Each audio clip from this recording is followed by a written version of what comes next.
اے لوگو، 13 رجب کے دن یہ 5 کام کبھی نہ کرنا، ورنہ زندگی میں ہمیشہ تنگ دستی اور پریشانی پاؤ گے۔ پہلا کام 13 رجب کے دن اپنے والدین کی نافرمانی نہ کرنا، کیونکہ جو انسان 13 رجب کے دن والدین کی نافرمانی کرتا ہے، تلخ کلامی کرتا ہے، اللہ اس کی عزت و شہرت کے راستے بند کر دیتا ہے۔ دوسرا کام، جو انسان 13 رجب کے دن اپنی عورتوں پہ ظلم کرتا ہے، اس کی عزت کے راستے بند کر دیتا ہے۔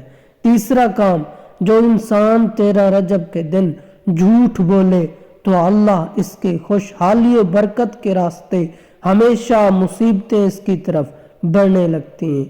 چوتھا کام، جو انسان 13 رجب کے دن کسی کو دھوکہ دیتا ہے، جھوٹی قسم کھاتا ہے، تو اللہ سبحانہ تعالیٰ اس کو جسمانی اور روحانی بیماریوں میں مبتلا کر دیتا ہے۔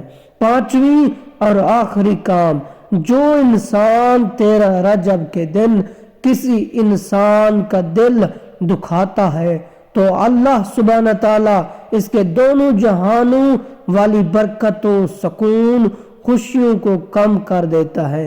اے لوگو، 13 رجب کو دن ان 5 چیزوں سے دور رہو، اللہ کے کرم و حیات تم خوشحال، پرسکون اور کامیابی پاؤ گے انشاءاللہ سبحانہ تعالی۔